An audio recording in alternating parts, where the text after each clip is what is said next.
Eu queria falar, nesse momento, algumas coisas importantes sobre o texto. Uma das coisas que sempre a gente ouve quando a gente fala sobre esse texto é que a gente sempre ouve falar um comentário semelhante, assim como as pessoas, a gente vê muito hoje em dia que as pessoas, por construírem coisas assim, tipo, por construírem casas em lugares que são indevidos, eles têm grande ruína nesse momento.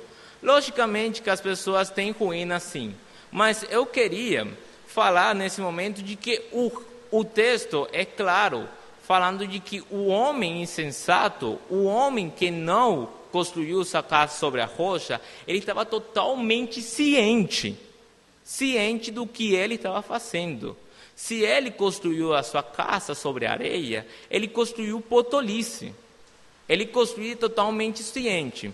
Porque se alguma coisa a gente tem, se Cristo está fazendo uma comparação entre as duas pessoas, por outro lado, a gente também vê que as duas pessoas têm três coisas em comum. Elas sabem dos ensinamentos de Cristo e um decide praticá-los e outros não. Eles têm uma meta em comum, porque eles querem construir uma casa e eles sabem que há uma possibilidade de chover, como está acontecendo nesse momento. Esse é o momento onde Deus quis praticamente trazer uma chuva para explicar o sermão de hoje de noite. E eles sabem, ou eles conhecem, de que há uma possibilidade de chover e que a chuva pode trazer o fracasso para eles.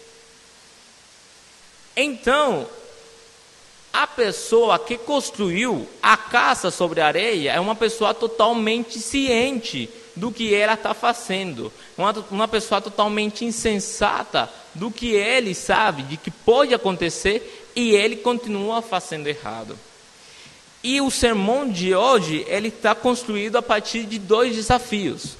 Dois desafios que você tem que tomar a partir desse novo ano. Esses dois desafios não são desafios totalmente fora do nosso alcance. Não são desafios que sejam totalmente difíceis de fazer. São desafios que estão ao alcance de todos, porque enquanto você está olhando as suas prioridades, infelizmente, nós deixamos a Deus no último lugar. Eu quero que você hoje avalie as suas prioridades e comece a ver a importância que tem de construir essa casa sobre a rocha. Que o 2012 não seja mais o ano onde a sua casa desaba porque você constrói essa casa sobre a areia, mas que seja um momento no qual você possa construir uma casa que seja duradoura, uma casa que seja eterna, uma casa sobre um alicerce firme. E o primeiro desafio que eu tenho para compartilhar com os irmãos é o desafio de... Primeiro desafio: não se conforme, mas aprenda a viver com o fracasso. Eu queria compartilhar com os irmãos, e é muito comum a gente ouvir por aí, nesses momentos que esse é o ano da vitória, esse sim é o ano que vai ter mudanças na sua vida, esse é o ano que realmente vai ter, que a coisa vai acontecer. E eu sei que muitos de vocês hoje, nesse momento, podem estar fazendo planejamentos na sua vida, podem estar planejando muitas coisas, mas se alguma coisa certa conosco é que nossa sociedade é uma sociedade mal acostumada, porque a gente não aprendeu a viver com coisas, com o fracasso. Se a gente fracassar, a gente sente como se a gente não fosse nada na vida. A nossa sociedade simplesmente foi feita para pessoas que têm vitória. E quando a gente se depara com o fracasso, a gente não acredita que a gente pode continuar. E eu fiquei pensando de uma maneira um pouco lúdica, um pouco pedagógica, de como apresentar esse ponto. E eu queria praticamente falar, com as minhas palavras, como é que eu falaria a parábola dos dois alicerces hoje.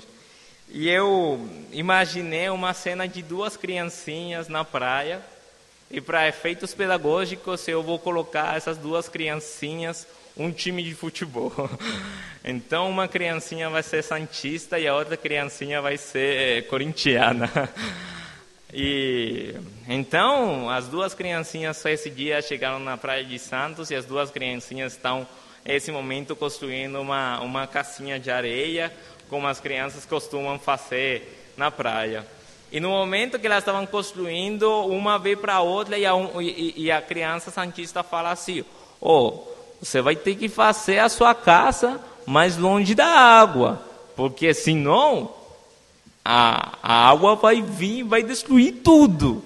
E aí a outra criancinha, que é corintiana, ela vem e fala assim: não vai passar nada, é nós Corinthians, não vai acontecer nada. E aí a criança vem e fala assim: e olha só, é que você não está entendendo.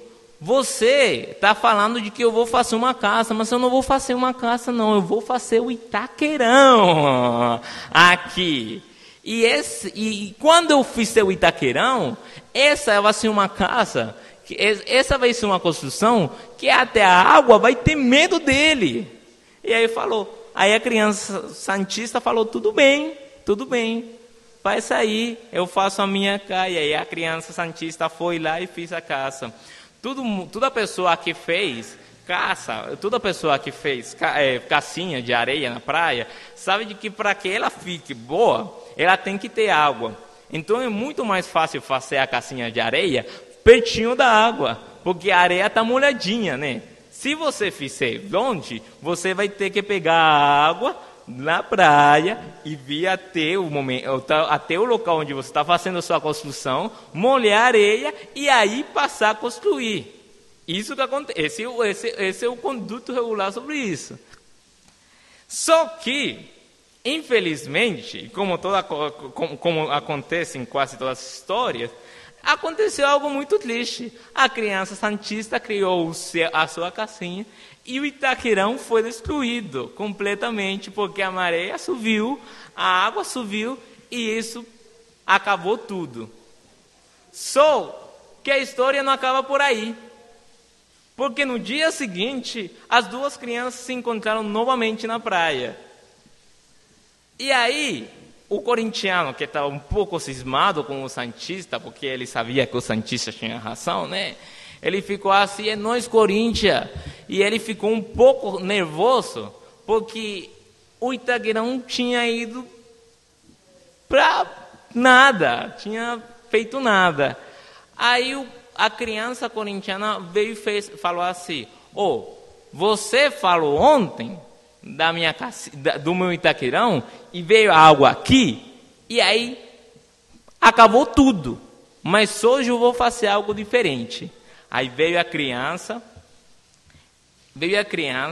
e não sei se vocês têm isso, nunca fui, praticamente não fui à praia no Brasil, mas a criança corintiana veio e começou a pegar areia de um lugar e começou a levar na rocha.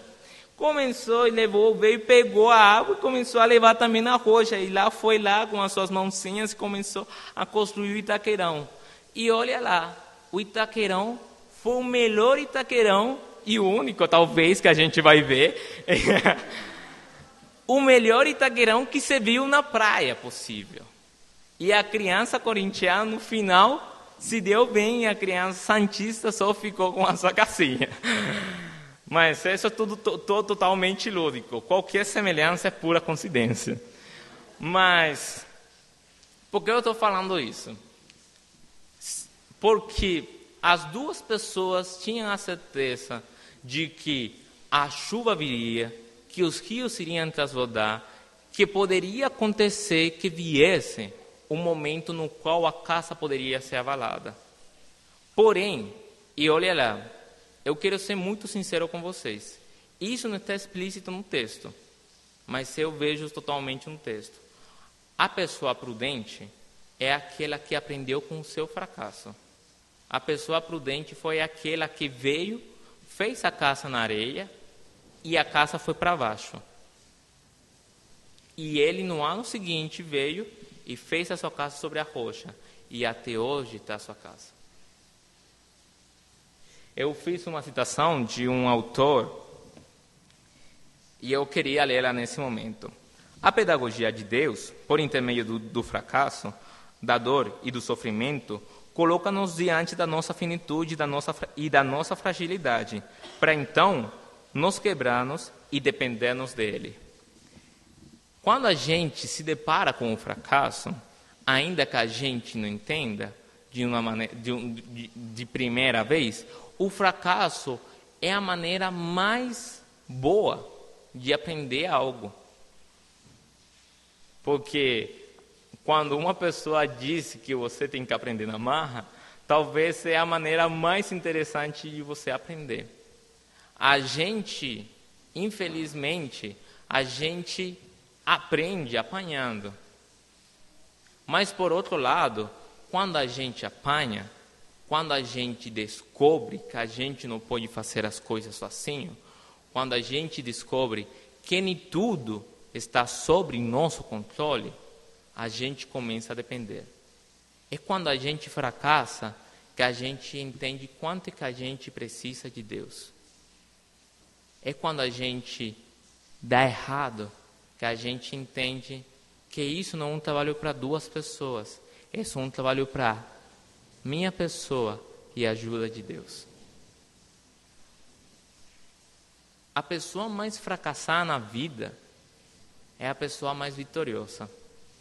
E eu queria falar para vocês uma história de um rapaz que praticamente, quando ele era criança, ele estudou para fazer alguma coisa, ele quis aspirar para alguma coisa, mas quando ele chegou em certa idade, ele mudou totalmente a sua vida. E ele começou a sair por aí com uma turminha de amigos, e ele começou a falar sobre uma coisa tão importante que é chamado o reino de Deus. E esse rapaz começou a pregar, começou a falar que é vida, começou a falar de que é milagre, e começou a mostrar os feitos do reino de Deus. Infelizmente, em algum momento da história desse rapaz, chamado Jesus, a gente tem alguma coisa que a gente pode acreditar que é um fracasso. Que é um momento onde, enquanto todo mundo tinha uma grande esperança com ele, ele morre. E as pessoas ficam, e aí? O que acontece agora? Para onde que a gente vai? Porém, a história não acabou. A história não acabou no fracasso. A história acaba na vitória da morte, na vitória que nos junta hoje aqui, na vitória que a gente tem hoje aqui. Porque de nada adianta ser um fracassado se a gente não aprende com o nosso erro. De nada adianta a gente ter um fracasso se depois a gente não tem uma vitória. E essa é a história da humanidade. É assim que a gente vê a história de Cristo.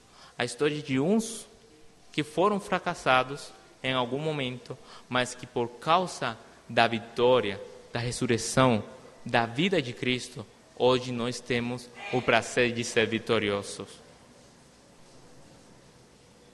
É assim que acontece. Nelson Mandela esteve 27 anos na cárcere antes de ser o presidente da África do Sul. Os fracassados mais bem-sucedidos são aqueles que conseguem ter vitória depois do seu fracasso. E olha, fracasso é uma coisa que acontece com todo mundo, porque nós somos finitos, nós somos homens, nós erramos, nós fracassamos. Mas o convite, o desafio para hoje é que você entenda a sua finitude e consiga, com a parceria de Deus, começar a fazer as suas vitórias. Entenda que você não pode controlar todas essas coisas, mas de que você, com a ajuda de Deus, pode ir pelo caminho que é certo. Entenda de que, ainda que seja difícil fazer uma casa sobre a rocha, ainda que tenha trabalho, com certeza Deus está lhe ajudando nesse momento. Quando a gente fala da casa sobre a rocha, muitas vezes a gente tem muita dificuldade porque a gente não sabe como é construída uma casa naquela época. E falaram, eu li um comentarista que falaram que muitas vezes os pescadores, em certa época do ano, onde é a seca, eles construíam a sua casa sobre areia e quando começava novamente a chuva, as suas casas eram totalmente avaladas. E isso era alguma coisa que acontecia todos os anos e frequentemente.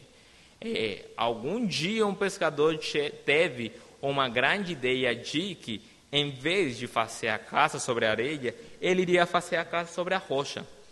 Só que trabalhar na rocha é muito mais complicado. Trabalhar sobre a rocha é muito mais difícil. Porque